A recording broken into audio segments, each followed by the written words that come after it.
Good evening, everybody. In the Inter-Society weekly webinar series, we have another exciting topic, invasive biomedical robots, and a very senior scientist from Sri Chitra.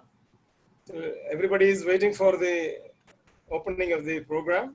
So I invite Sabarish to do the welcome.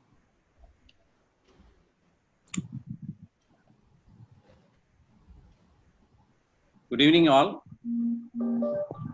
and welcome to the 11th edition of Inter-Society weekly webinar. And I'm really happy to welcome you all. I was told that there are around 266 participants from 10 countries to this event, and the high levels of participation is a testimony to the quality of our talks. And only thing which limits it's the bandwidth, and that is why I think the number of participation is getting limited. Otherwise, it would have been excellent. It would have been an excellent talk series.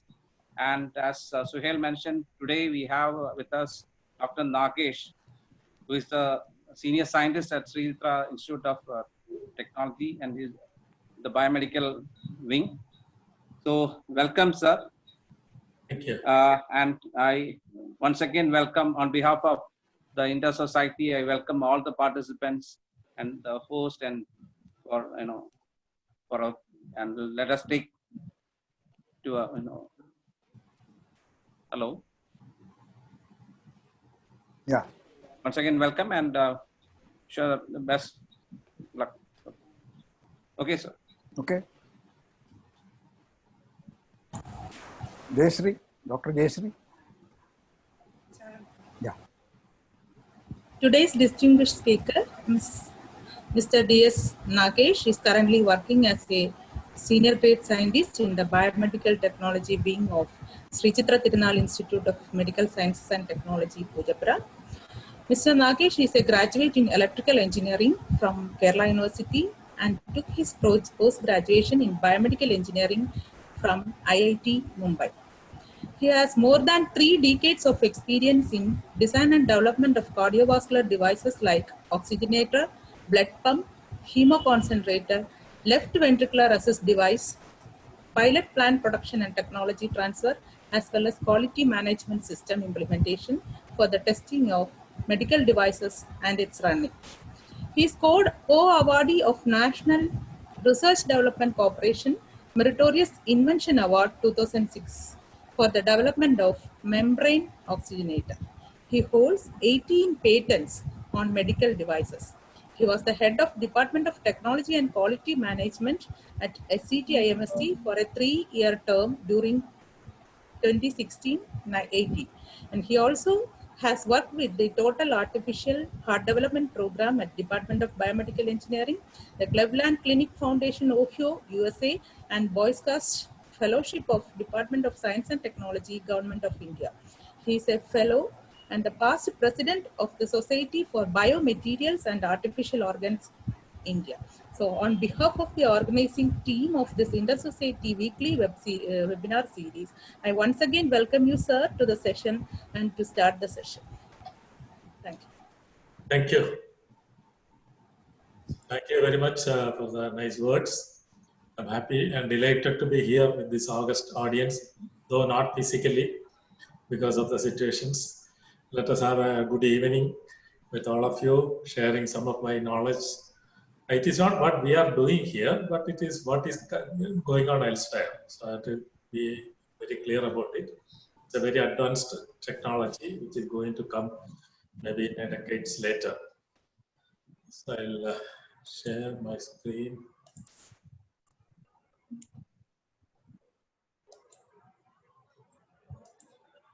So it's basically invasive biomedical robots.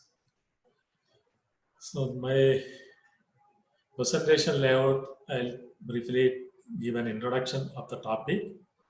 Then the current scenario of invasive devices in this category. Then I'll talk about the small world, milli, micro, and nano, especially the audience here may not be aware of, not very familiar because microbiology other like biology people, medical people, they are more aware of the small world, but we are not aware of that that much small. So I'll give a little briefly explain what it is really. Then I'll talk about the basics of invasive robots, then the current status, and finally about the possible applications. So this is the layout. So when you talk about robots, immediately what we come into the mind is a human kind of a structure, like a famous Malayalam film, Android Kunyappan 5.1. So which is moving with 2 legs, moving the hands. So that is one type of robot which is very familiar, all of us are familiar, which is commonly available. But you can see there is another category of robots. So as per ISO 13485, it has been defined. Actuated mechanism programmable in 2 or more axes with a degree of autonomy, moving within an environment to perform intended task. So this is a very common definition which can move around to perform a task. So what I will be talking today is coming under this category of classification of robots. So surgery, everybody, we are all aware of surgery. So commonly what is available, if it is inside the body, just open the body near to it, go inside, do the operation, come back and close it. So that is the most commonly available surgical procedure. So which has a lot of limitations because of the pain, time required, and the recovery time. So there are things called minimally invasive. You know, with endoscope and things like that, you can put 2 to 3 holes, go inside through the skin or tissue, go inside, do the operations, and it will be finished fast and patient is recovered fast, less pain. So this is also not possible everywhere. Some of the places, because abdomen and all is very commonly possible, but if it is a very internally of the body, it is not that easily possible. So that is where the invasive thing comes. When there's a small portion which is well inside the body, you have to go inside. So that is the robots which we are talking are capable of, going to be capable of doing operations in these invasive areas. So rocket, everybody is familiar. So I will tell a very good, very fantastic innovation which happened sometime back by meeting a doctor and an engineer. So it is a rocket engineer called Gabriel Idan. He is from Israel. He was in US doing sabbatical. So on the part of his job, he met a gastroenterologist called Agent Scapa. So they were talking together, and this was in the 80s, about 40 years back. So this gastroenterologist told him one of the toughest problems is going inside the body, especially not only for surgery, even for looking at the body inside alimentary canal. It is a quite troublesome to use endoscopes, very long scopes, go inside the body, and one is pain, second is the patient has to be many times sedative has to be given, and doctor also it is a problem. So then they were talking. Then this Israeli engineer who is a rocket engineer, he told, why you want all these things with a tail or a long tube? Because rockets are going without a tail. It just goes to the space and there is nothing connecting. So why don't we think about it? So then they were working. So it took a lot of time. So they came up with something very novel thing. It is called capsule camera. I'll come to the details. But it took a very long time people to accept it. Now, after 20 years, FDA approved it for the actual use. FDA of USA. So it is called a capsule camera. It is basically a capsule which is about the size of a 27 millimeter long and a diameter of about 10 to 12 mm. Very small one. It is just like a pill. It can be, the process is, it can be swallowed. It has a camera, it has LED lights, it has microchips, batteries, and it has transmitter and antenna. So the person who has been going to undergo this examination of alimentary canal, he has to first fast. After fasting, 12 hours of fasting or so, he has to swallow this capsule. So it is a self-sufficient capsule which goes naturally like we swallow food. So it glides through the mouth and through the esophagus and alimentary canal, goes through that. It takes many hours, 3-4 hours to go through that. So when each and every point, the camera and the transmitter sends the images, the photos, what is inside. So the doctor, there's no need of somebody sitting, it's all recorded externally. And complete by millimeter, the intestine can be observed, and you can find out where the problem is, and where are the good portions and where the problem is. So this is what the result of this rocket scientist and gastroenterologist discussion. They named this a capsule camera. So it doesn't do anything other than camera. It doesn't do any repair. It just comes out through the other end of the alimentary canal, and it can be cleaned, sterilized, and reused. So advantages it is a very painless process, no sedation, and it can give a 3D color image and very accurate diagnosis. It is only for diagnosis, and treatment has to be done. If it is a surgical, then it has to be surgery. It can be other thing. It has to be done. So that is the basics of capsule camera. This can be named as one of the earliest stages of invasive robots, but it is a macro level thing. But it doesn't have the legs or hands as we usually take it in, consider as a robot. So now there are 3-4 models of these capsules are available, manufactured by various firms. Most of them are in the US. So it is, as I told you, it's at about 1 inch long and about a 1/2 inch diameter. And weight, it varies about 3 grams to 6 grams. So battery life is about 8 hours. So by the time it can come out, and the camera resolution, there are different kind of resolutions. How many frames per second? It goes up to 2 to 6. Then field of view, the angle of view, something like 145 to 170 degree, you can see. And communication, radio frequency communication we use. And FDA, US FDA has approved. And the cost is about $25 to $500 one capsule. Many times it can be reused, even though it is not a day because of the high cost. So this is what the current status which is available. So before going to the smaller world, just for the familiarity, I will show a couple of slides. What do you mean by the small world, which is a milli, micro, nano? So we can see that a human being like us, it is about 1.5 meters long, about 150 centimeters long. So when you come to 1 mm, like a frog egg, it's a 1 mm, which we are also familiar. We can engineering drawing, we are quite familiar about this dimension. Then about a micro, which is about 1/1000 of a centimeter, 1 millimeter, 1/1000 of a millimeter.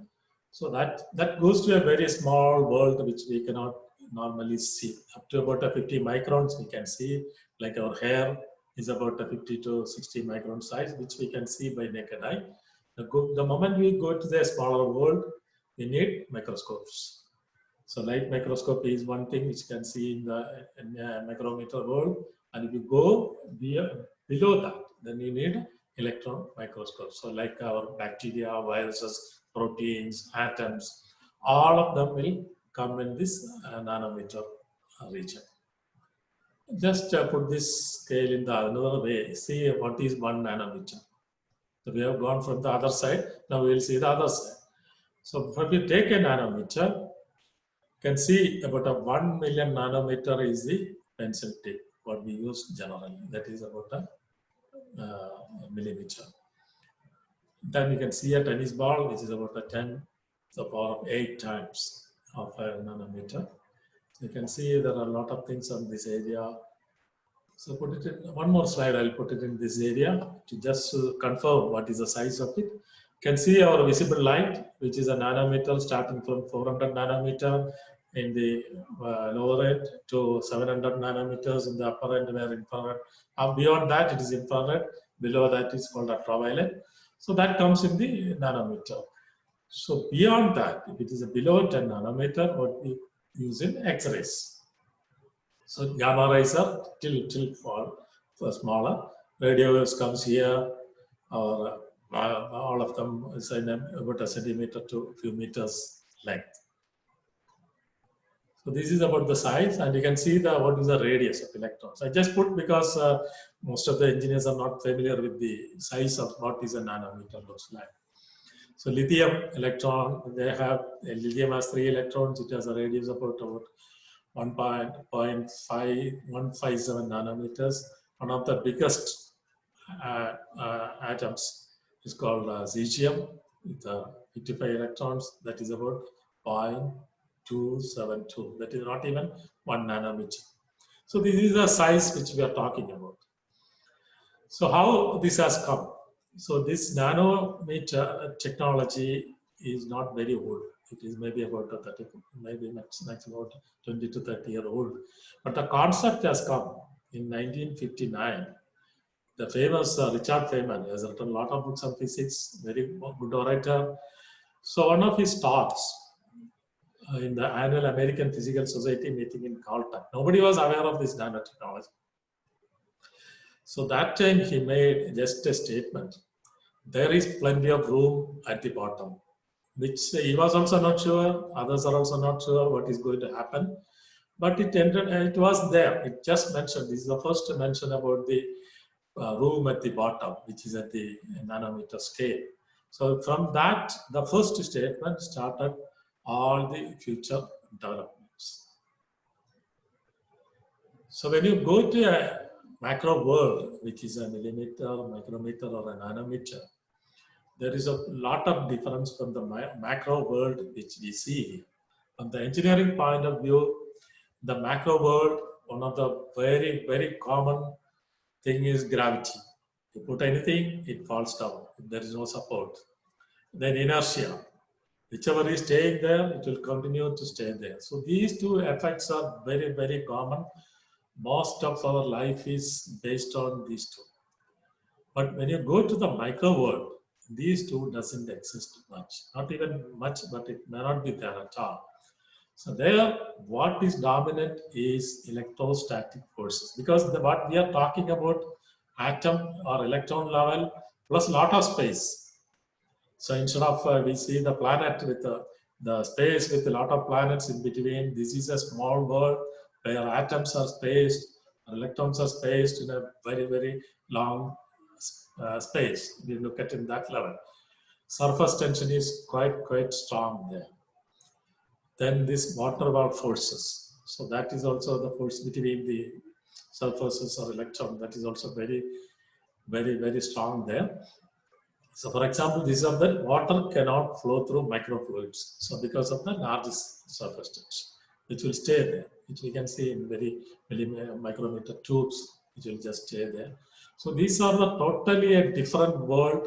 Our theories, macro world theories, macro world concepts, macro world designs are not at all applicable in the micro world. This is entirely a new world. So most of this biology exists in this world. But from engineering side of view, very, very, very rarely we go to that field. And as I told you, gravitational field is negligible, whereas electromagnetic field forces begin to dominate. Then random molecular motion is most significant. Then quantum effect dominates, whereas in our macro world, classical mechanics is more familiar. And greater surface area to volume ratio. The surface area is enormously going to high. That's why all these electrostatic, surface tension, van der Waals forces, all those things dominate.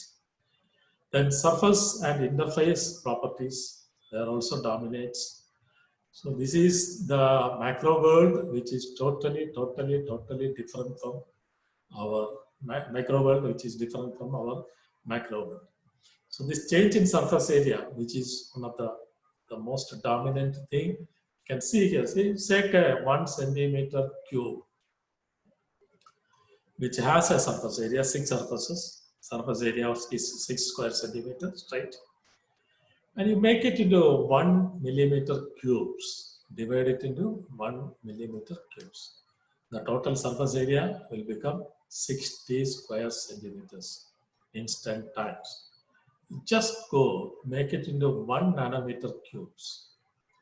So it will become 60 million centimeters square. Enormously high. You can see here, see at least 10 million times bigger than the same volume, but it has made it into small particles, nanometer particles. So surface area is enormously increasing. So this nanotechnology, which has got a lot of applications in all fields of life. See, textiles, if you look at it, there are currently you can hear about some of the dress which is coming, cloth which is coming. It will not wash at all. It will not catch dirt. It will not smell badly. So you can use any number of times. No ironing required, no washing required. Put it on every day. Right now that is available, but it is very, very expensive currently because of the technology. So that is one of the applications. Then another application you can see that some of the glass, which doesn't need cleaning at all, like our lotus leaf. So these are the very common application which is coming. Biomedical also, there are a lot of application, cancer therapy, drug delivery, hypothermia treatment, which is coming up, all of them, then MRI, contrast agents, there are a lot of things, then renewable energy, environment, electronics, industrial, food, agriculture, healthcare, whatever you speak, this nanotechnology has come into every area of our life in various things. But it has not really matured. Now it is in a very nascent state. Most of them are very expensive, but it is catching up very, very, very fast. So this nanotechnology, if you look at it, already we were talked in 1959, the first concept has come, but nothing happened until 59 to 2000 or so. It was just a nascent because of the technology and other things were not available. The first generation is basically a passive nanostructures. It is basically dispersed and contact nanostructures, aerosols, colloids, these kind of things, like a paint and all, commonly used. So product that is in around 2000, products incorporating nanostructures, coatings, nanoparticles, reinforced composites, nanostructured metals, polymers, ceramics. So these were the things which are available in 2000. Then the second generation came. That is active nanostructures. It is around 5 years later, in 2005. Bioactive, some of them are which are active biologically, which has health effect, which can affect, you can use it positively. Targeted drugs, which will affect only a few cells like cancerous cells, doesn't affect other cells. Then bio devices, which can go inside, use inside the body. Then luminant materials, auto materials. So then other things like physicochemical active 3D transistors, amplifiers, because slowly in electronics also it has come, actuators, nano, micro level actuators, adaptive structures, all these things came. Then even after 5 years, 2010, you can say the third generation system where guided assembly. You can send it and assemble elsewhere. Then the 3D networking and new hierarchical architecture. Then slowly it has entered into robotics. That is not the small robotics, big that usual robotics thing. And a lot of evolutionary technologies are coming up. Then fourth generation, which is right now it is running in the fourth generation. Then molecular nanosystems has gone more into the biological systems, molecular devices by design. It is called atomic design and emerging function with a lot of other things, which is also happening. So we are talking about the first. We talked about rockets. Again, we'll talk about the rockets one more time. So rocket, the normal rocket, which our ISRO and I was spending for space exploration. So it is about a few meters, maybe 10 to 20 meters long. So it has a body and it needs a thrust at the bottom. Then there will be a payload which is carried by this this rocket to its destination. There is a combustion chamber and the propulsion is using hot gases, which is coming. So Newton's third law, because of one thing comes back and the other thing goes opposite to that. So the same thing, we can use it in a micro or macro level. So suppose instead of this 20 meters, we can take about a 10 micron long tube, which has all these components, like a pump, there's a generator, there's a valve, there can be actuators, there can be mixers. It's a large one which has, because there's enough space, you can put any number of items there. But within these 10 microns, or even smaller than that, we have to put a fuel, we have to have a reaction chamber, we have something to coming towards it back, and the movement is forward. So these things are required there. So it is very, very difficult process. So here also, this kind of small robots, we can call it as milli robots. The dimensions about 1 millimeter to 10 centimeter, and we can call micro robots, which is about a micrometer to 1 millimeter range, below that. And till smaller, which is less than a micrometer, comes in the nano robot scale. So here we talked about it. So here, when the rocket flies, there is something called a Reynolds number, which is very familiar with fluid flow. You can say that we say that when the Reynolds number is around the transition time, numbers about 2000 to 3000, laminar flow becomes turbulent flow. So everybody is familiar with these things. So rocket is moving in a Reynolds number of about a million, about 10 to the power to 10 to the 8, 1 million to 10 million. So that is the Reynolds number which goes. When this small world, we come to the smaller world, because of the small species and it is size to length ratio, all these things together, it cannot swim or move in a fluid in this very high Reynolds. It will be very, very small, below 1. So that makes a lot of difference. Since we talked in the earlier, this nano world or macro world, swimming, the normal swimming is not possible because of this special category of the fluid. When we swim, as you know, we swim by using our hands forward and backward and putting our legs. So we go ahead. So this, we use it in a Reynolds number about 10,000. So about 5,000 to 10,000 Reynolds number is what is being used. But when a small organisms, a micron level organism, when it swims, it has to go -4. That is 1 by 10,000. That is the Reynolds number.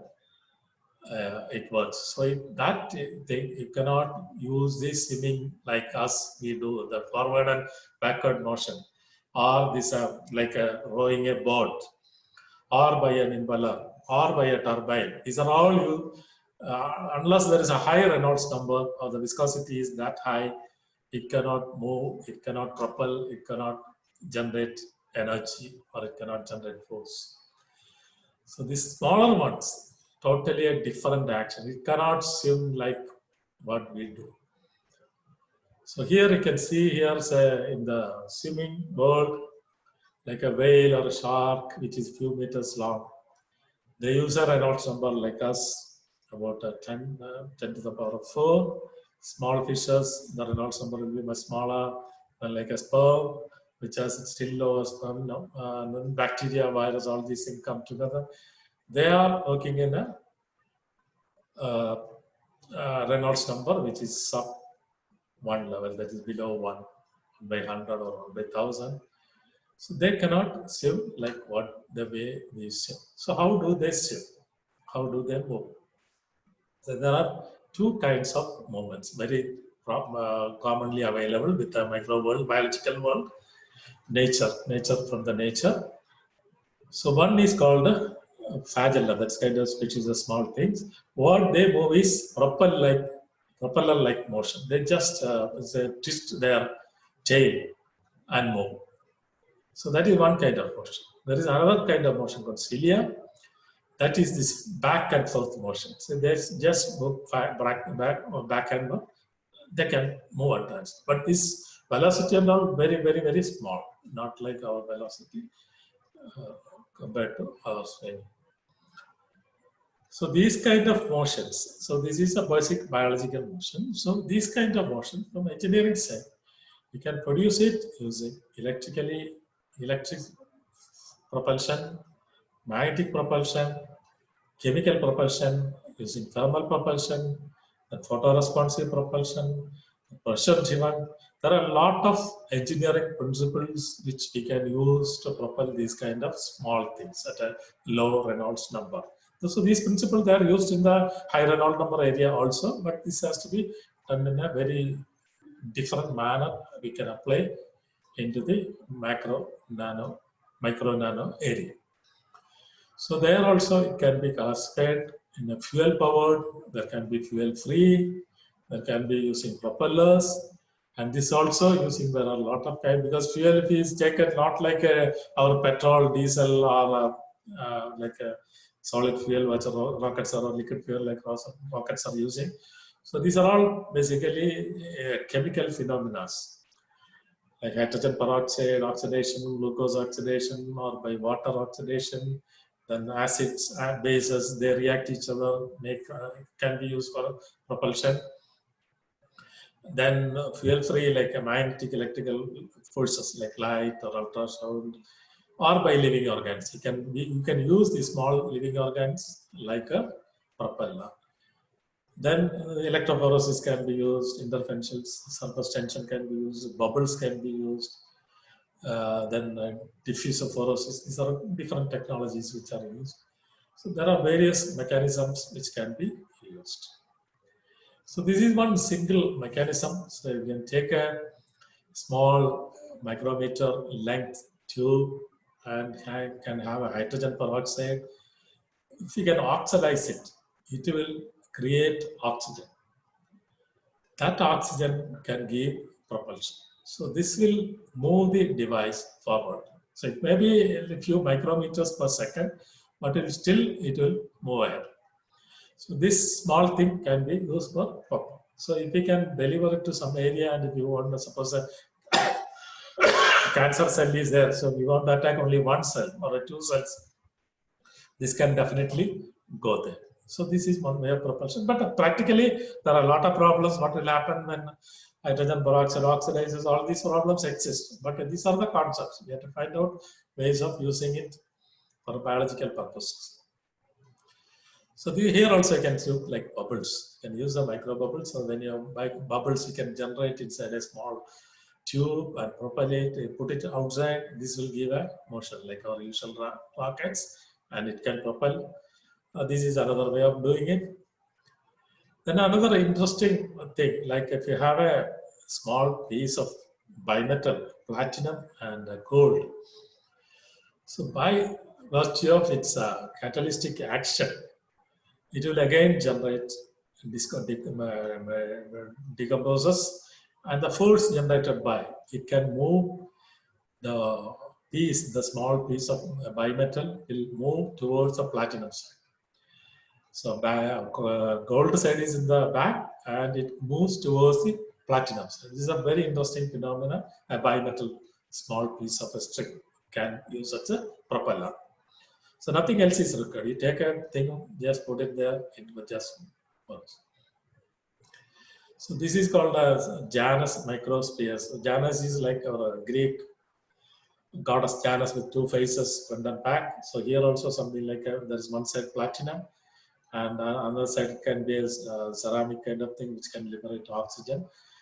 So this also can drive a small sphere, a micron size sphere. When you have this kind of two materials, it can move by itself. So this is you can call it a motor because it moves. So another thing, using like a small magnet, if you can put a small magnet and use an electromagnetic field or a magnetic field, you can move from outside, it can be moved. These are all small single structures, simple structures. It can be used, can be rotated. All these things are possible. So these are the basic phenomena by which this can be done. So these kind of applications, which is intended application, not really, which are not used in every place. In biological application or biomedical applications, Can use it in one thing is a telemetry thing. Like you can have markers, or like what we have talked about this capsule cameras, a small thing which certain markers, it can go inside the body with the small things, it can send signals from that portion which can be decoded and sends what is the problem inside or for diagnosis purpose. Then sensing, normally we have a gross level sensor, we have a cell level sensor, so cells inside the small, very, very small portions. Those portions you can use and send it. In electrodes, very, very small level electrodes you can use. Then when you occlude it, like cardiac, various applications, when we use occlusions, there you can put various nanomaterials and see what is happening inside, and they take corrective actions inside. Then stent what is put in for the cardiac, opening of the cardiac, the vessels, coronary vessels. So that's also can be coating can be there with the nano structures, which will help in better compatibility with the blood and the tissue. Then scaffolds, there are something called a tissue engineering which is coming up, which is one of the latest things. So these are basically control structures where you can have a scaffold, grow your cell around that. You can make any group of tissues or organs and put it inside the bodies. So these are all coming of tissue engineers. So their scaffolds can be made of nanomaterials. And for taking biopsy, small portions, for removing the materials. So biopsy, you can see normally biopsy taking is a needle biopsy is there, or a gross biopsy with endoscopes and things like that. So instead of that, if you want only one small portion, you can use these things. So if you want to open up something like this occlusion devices, or suppose you want things that is also can be possible in these areas. Then targeted therapy, you want to deliver something, brachytherapy for cancer, like especially for small areas, you want to deliver something or take a sample or those kind of things, like prostate cancer is one typical example. Then hyper or hypothermia, both are possible. If you want to heat or a cool one or two cells, if you want to kill that cell, this is possible. You can either heat it or heat it above 42 degrees centigrade, it will automatically die without damaging the surrounding tissue, or cool it to a level so that also will affect. Then stem cells. Stem cells are basically the raw cells which are not differentiated. Theoretically, it can be formed to any cells. So with the tissue engineering scaffold and stem cells, the current so what people think of, you can make any organ. Like if tomorrow you want to take a heart or a kidney or a liver, so stem cell can be taken out. It can be using a scaffold, or the scaffold it can be grown. It can be made in the organ and put it inside the body. That's all conceptually coming up. So those places, a lot of application is there with nanomaterials. So you can send your robots, so-called nanorobots, inside the body and use it. So how do we make it? So there are processes which are called MEMS. That is a micro-engineered structures which are vapor. There are a lot of processes available, like transistors or electronics components we use. So this can be all these devices which can be made out of these processes. So this is a very new emerging area which is coming up. So a lot of applications, a lot of robots can be made as per this. So let me conclude what we are talking. So there are invasive robots which are coming up as an emerging area. It has a novel applications in biomedical engineering. Biopsy is very small portion biopsy is one of the most dominant areas which can be used. Then localized imaging, targeted drug delivery, which can be used. But in reality, it may take a few more years. And for courtesy, I have taken a lot of pictures from different websites. And thank you very much. And if you have any questions, I'll be happy to answer. Thank you.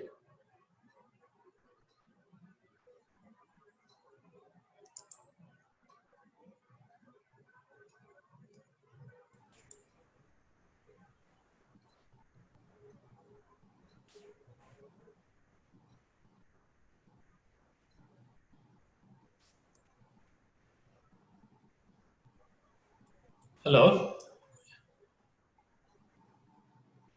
Hello. Please. I'm not seeing any questions on in the chat box, Okay. but I'm sure the people have been enjoying their talk. So it is on a new area and evolution of medical science, from technology, application, fabrication, and so on. So you cannot predict what is going to be the outcome of this branch of science. Nanotechnology talks about an area which you cannot see. It's nano, but Nagesh was interestingly explaining how this science is being explored and new applications are being developed. So I was interested to see that the meeting of a rocket scientist and a gastroenterologist resulted in the development of this endoscopy or the capsule camera. So in science, we find that there are many such meeting together.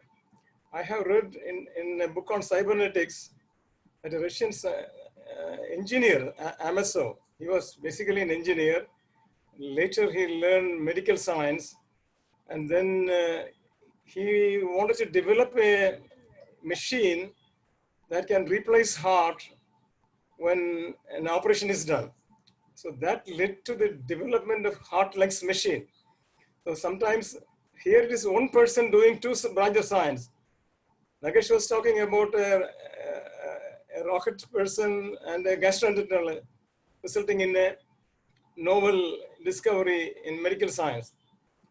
So it's actually exposes the possibilities of combinations and meeting together of science and different areas of discipline.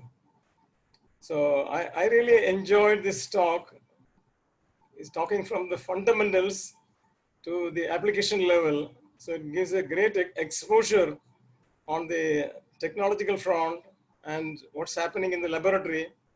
And interestingly, Srijitra is a very ideal place of medical science research. And it is these days, this institution is in the lot of news about its medical explorations and practical inventions that is leading to a lot of contributions to this society.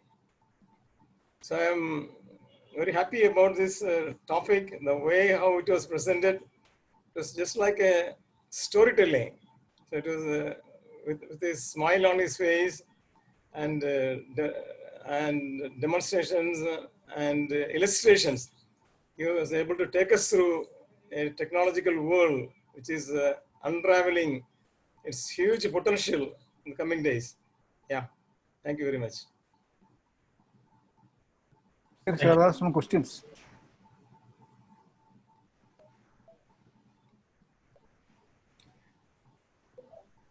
Okay, I find it's very informative. The comments are very informative. Dr. N.N. Panikkar says, it is an excellent overview in COVID testing and treatment. Is there any application for it? That's one question. Yeah, application, actually it is too far. It will come up.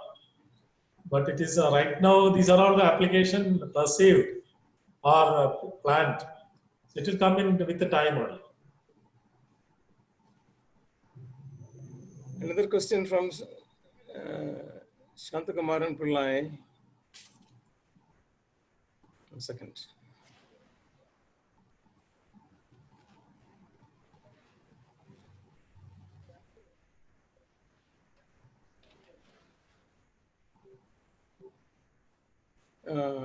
Jitin says, good information. What is the role of robotics in biomedical field? Robotics, because general robot like there are a lot of surgical robots are available. Two, three models are available. So that is a gross level. This is what I am talking about at a small nano level, which is going inside. Da Vinci, there is a robot, a surgical robot called Da Vinci, which is readily available, which can operate even remotely.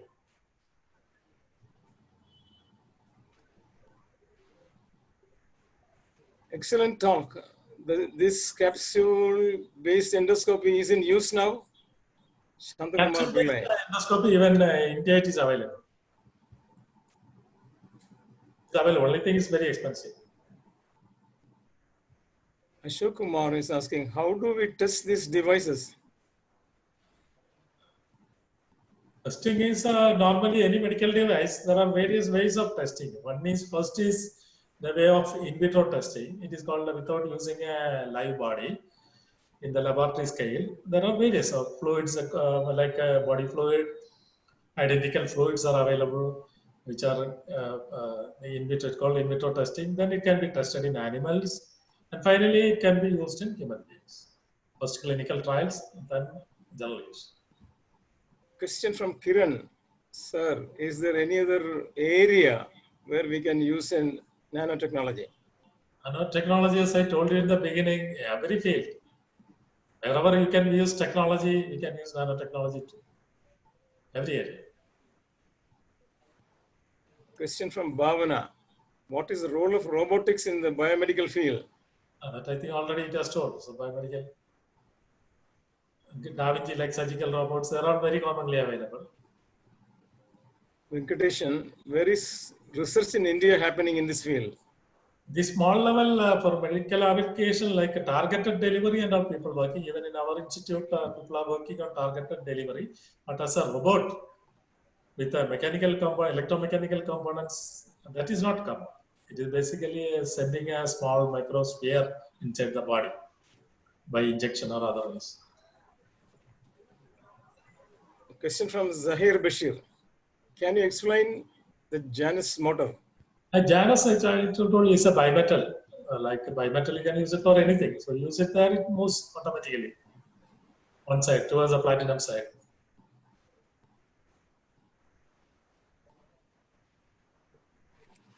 As I understand, with the nanotechnology, new metals are made. Is it correct?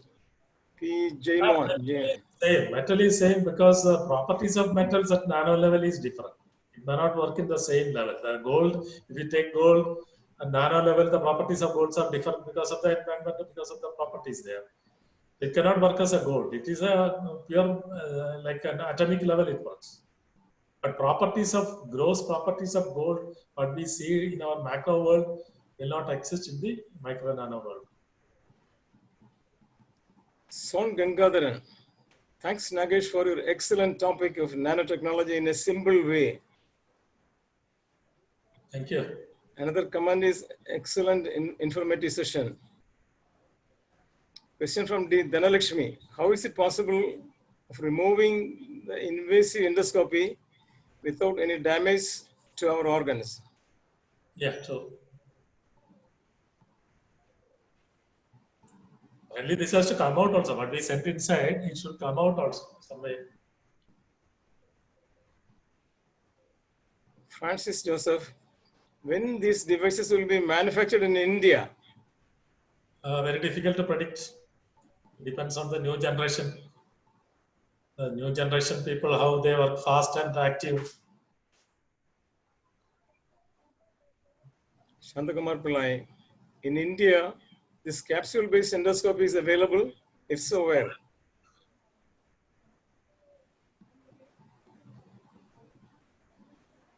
Question is clear? A capsule-based endoscopy is available in India. If so, where? Yeah, I think in many hospitals it's available.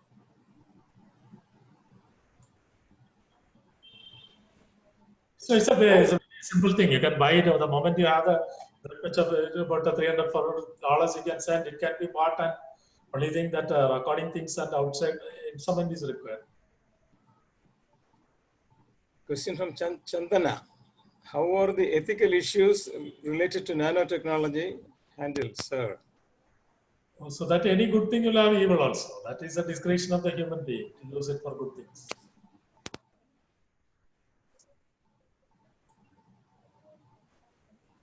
Somebody is asking for the slides. Could you share the slides through the mail? I can share. Whom should I send? I can send to somebody. Harindulal. Yeah, that can be done. Yes. Akhila Gauri Shankar. The slides are very demonstrative, helping us follow the high-level medical science topics. We are thankful to the scientists like Nageshji for their services to the mankind to diagnose better and thus targeted response. Gomati, yes, sir. Does this capsule camera harmful to body? Right now, there is nothing harm. So far, it is like swallowing a pill. It just goes through it. It doesn't, it's very spherical and polished thing. It just goes through the body. But only thing, definitely, it is not very small to swallow.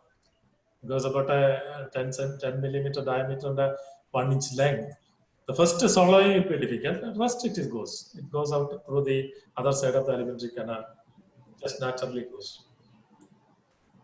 Ramesh N. Unni, for research in this area of nanotechnology, do we have atom probe microscope in any of our research labs?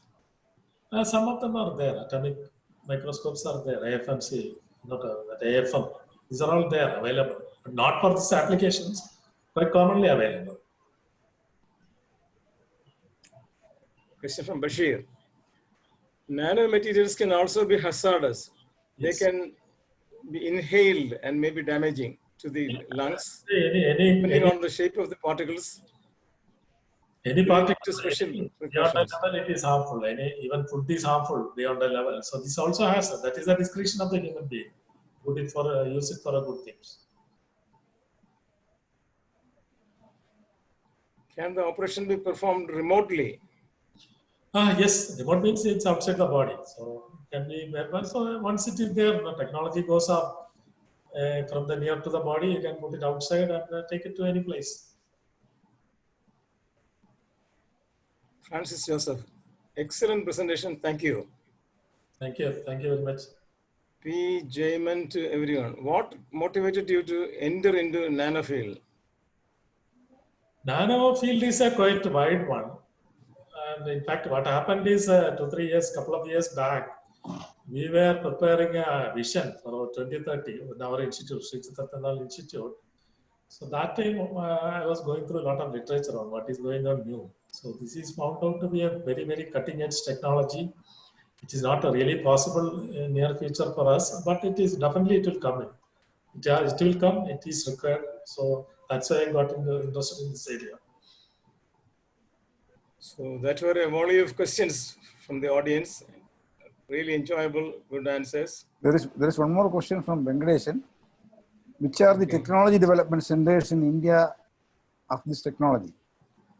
Nanotechnology wise, there are a lot of centers, all the IITs, IIC, then most of the advanced research centers, they're all using. But robotics part of it, nobody has so far started working. Other than the nanotechnology, beads-based target drug delivery. That even our institute also working, RCC, a lot of institutions, Rajiv Gandhi Center, a lot of centers are working on it. Targeted delivery using nanospheres, but not as a robot. There's a question from Ramesh. For research in the area of nanotechnology, do we have atom probe microscope in any of our research labs? I told that is there, many labs, yeah.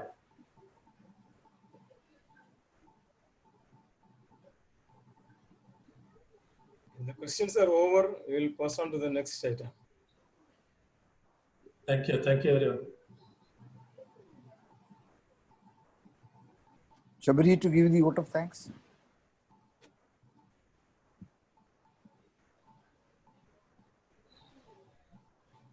Hi, sir. Nandan here. Okay, welcome. Good evening, ladies and gentlemen. I feel extremely happy to be here to deliver the vote of thanks. The Inter-Society webinar series is one of the most popular events happening among the professional community these days. And I know the number of participants attending the event every week shows the popularity among the professional community. And it's purely because of the quality of topics as well as the quality of speakers. So we are actually fortunate to have the presence of experts every week, and it's all because of the vibrancy of the coordinators. We could actually bring eminent people for delivering sessions in diversified fields. Today, in the 11th talk of Inter-Society weekly webinar series, we are fortunate to have the presence of Mr. D.S. Nagesh, who is a scientist or engineer, senior grade of biomedical technology wing of Sri Chitra Tirunal Institute of Medical Science and Technology in Trivandrum. So we are really fortunate to listen to your amazing session briefing about the current scenario of invasive devices and about the small world, I mean, the milli, micro, nano world, and for your fundamental description about the basics of invasive robotics, current status, and the applications. So it was really amazing and informative. So on behalf of the coordinators of Inter-Society webinar series team, I would like to extend a very sincere thanks to you, Mr. D.S. Nagesh, for spending your valuable time with us. Thank you so much. Thank you. Thank you, everyone. Next, I would like to thank engineer A.G. Harindralal, who is always a mentor for all of us and currently the chair of Inter-Society Committee of IEEE KELA section, for being the backbone of this event. So it's because of your sincere efforts, the engineers community gets the opportunity to listen to such wonderful sessions. So thank you so much, sir. Thank you for your efforts and support. I also like to thank Engineer Suhair, who leads Vakamolavi Foundation Trust Trivandrum, for your valuable guidance and contributions in organizing this event. Thank you, sir. And I also like to extend my sincere thanks to Mr. Shabrish and Professor Dr. Jayashree MJ for your valuable support and for your presence. Thank you so much. I would also like to thank IEEE KELA section for support team for hosting this particular event. Thank you, team, for hosting this event, and thanks to all the office bearers of the associated organizations of this Inter-Society weekly webinar series. Thanks for your cooperation and support. Last but not the least, I would like to thank all the participants who actively participated, and I'm sure that you will be definitely benefited by this wonderful, amazing session. Thank you all. Thank you so much all for your presence. So looking forward to meet you all again in the upcoming webinar series as well. Once again, thank you all. Thank you so much for the support. Thank you.